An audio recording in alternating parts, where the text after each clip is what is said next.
qaar ka mid ah xildhibaanada baarlamaanka federaalka Soomaaliya ayaa sheegay in dacwad ay ka gudbin doonaan taliyaha ciidanka xoogga dalka Soomaaliyeed General Odawa Yuusuf Raage. Xildhibaan Maxamed Cumar Dalxa oo ka mid ah xildhibaanada baarlamaanka federaalka Soomaaliya oo la hadlay idaacadda Simba ayaa sheegay in amar ka soo baxay taliyaha looga qaaday ciidamadii ilaalada uu ahaa. Waxa uu sheegay in haatan ay cadowga u nugul yihiin maadaama laga qaaday ciidamadii ilaalada uu ahaa isla markaana aan loo sheegin sababta dhalisay. dhanka kale xildhibaan Maxamed Cumar Dalxa ayaa sheegay in ay dacwad ka gudbin doonaan taliyaha ciidanka xoogga dalka Soomaaliyeed General Odawa Yuusuf Raage. haddii dabacsanaan ay ku timaado iyo haddii nidaamkooda ay u arkaan inay wax ka dhiman yihiin ama wax isbedel ay ku imaanayo inay gaarsiiyaan dowladana waxay u leeyihiin xaq.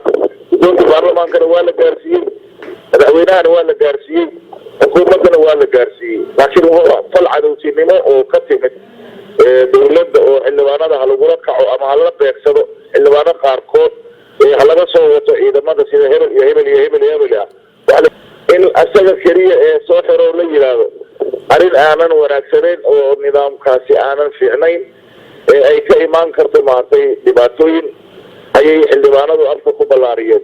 already ay dhacday dhowr xildhibaano in sidaas oo kale ayagana saameyn ku yeelatayba inay ilaaladoodii maartay soo xarooda la yiri ama markay kala koobka ay u tageen jooga la yiri xeriyaha maartay hawshiina waa front wax xildhibaano hadda idinka mas'uuliyad gooni ah idinkaga saaran tahay ma jirto. xildhibaanada boolis baa ilaalinaya ayaga loogu warramo sida xeriyaha ay ku joogaan. taabaa marka anaga xal wadaadinteeda iyo sidii dowladda arrintaas wax uga qaban lahayd ayaa xildhibaanada iyo xukuumadda iyo madaxtooyada u dhexaysaa.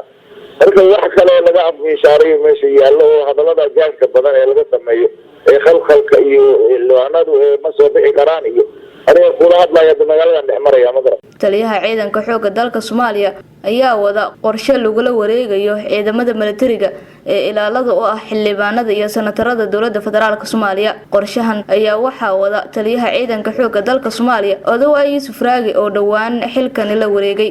taliyaha ciidanka xoogga dalka Soomaaliyeed oo qorshahan wada ayaa la sheegay in uu ugu gol leeyahay in askari ka tirsan ciidanka militariga aan lagu dhex arkin magaalada gudaheeda.